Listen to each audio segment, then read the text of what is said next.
On parle souvent de French Touch au sujet de jeux poétiques aux atmosphères enchanteresses. Mais avec la série des Goblins, qui fit les beaux jours de l'éditeur Cocktail Vision, les joueurs purent découvrir que la French Touch, ça pouvait aussi être de l'humour potache et des casse-têtes retors.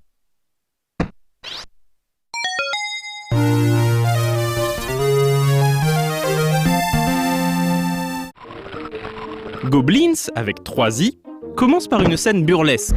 Au cours d'un dîner ordinaire, le brave roi Angoulafre sombre dans la folie. Suspectant un mauvais sort, la cour décide d'envoyer 3 gobelins, Oops, Ignatius et Asgard, chercher conseil auprès du magicien Niak. C'est le début d'une grande aventure délirante.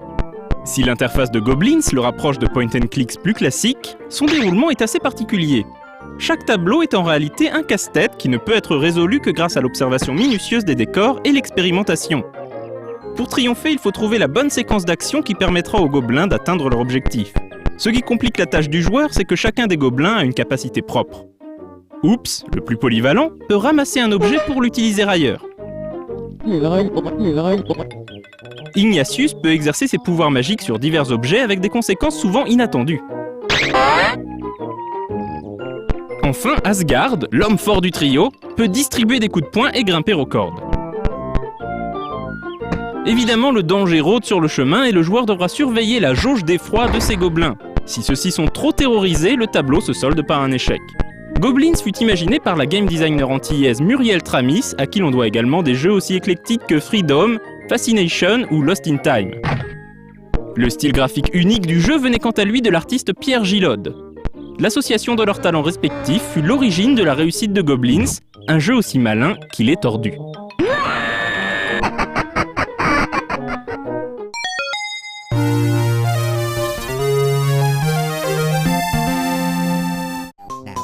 Un an plus tard, Muriel Tramis et Pierre Gillode renouent avec l'univers barré des Goblins avec un 2e épisode, Goblins 2, The Prince Buffoon.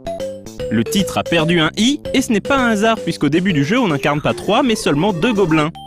Fingus, un gobelin sérieux et propre sur lui, et Twinkle, un drôle de gobelin violet un peu fêlé.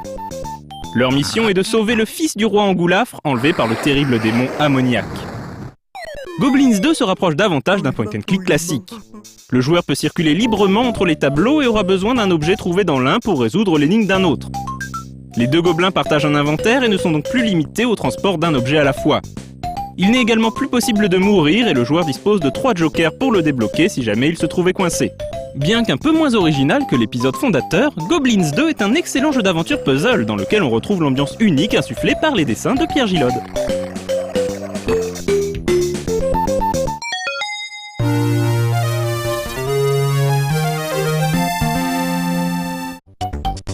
Les gobelins reviennent un an plus tard dans un 3e épisode, Goblins 3. Une fois de plus, le titre du jeu perd un i, et le joueur n'incarne en début de jeu qu'un seul gobelin, Blount. Journaliste farfelu pour le Goblins News, Blount se rend dans le lointain royaume de Foliandre où le roi Bod et la reine Xina se livrent une guerre séculaire pour le contrôle d'un mystérieux labyrinthe. Alors que le jeu commence, le navire volant de Blount se fait attaquer et notre intrépide journaliste se retrouve livré à lui-même en territoire hostile. Enfin, pas complètement tout seul, puisque Blount trouvera rapidement quelques compagnons pour l'épauler dans cette aventure, notamment Chump, le perroquet, et Fulbert, le boa-boa. De plus, après avoir été attaqué par un loup, Blount acquiert un alter ego lycanthrope avec lequel il devra apprendre à composer. Alternant des tableaux puzzle à la Goblins 1 et des environnements plus ouverts à la Goblins 2, Goblins 3 se veut la synthèse de la série. L'humour reste omniprésent et les énigmes toujours aussi délirantes pour le plus grand plaisir des fans de la série.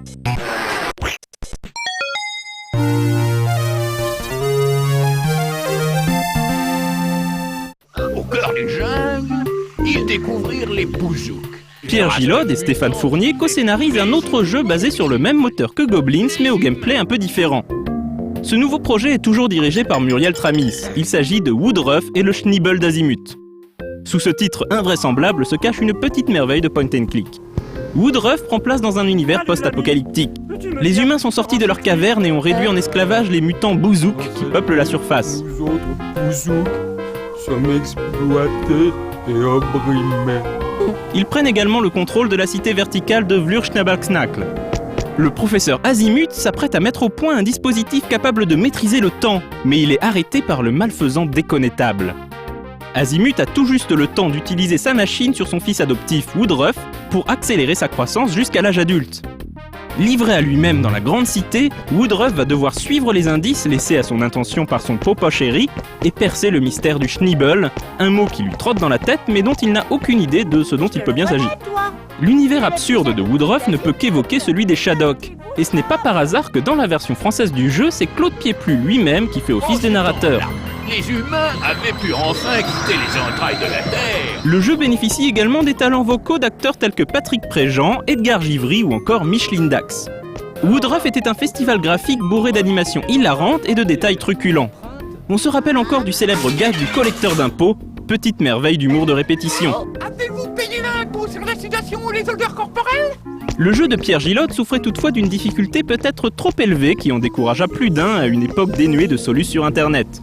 Il est désormais reconnu au panthéon des plus grands point and click. Localement, quelques averses sur le centre administratif, tandis que la chute d'un éclat de météorite est prévue sur la place du Déconnétable. Ce bulletin météorologique est valable seulement pour la prochaine minute.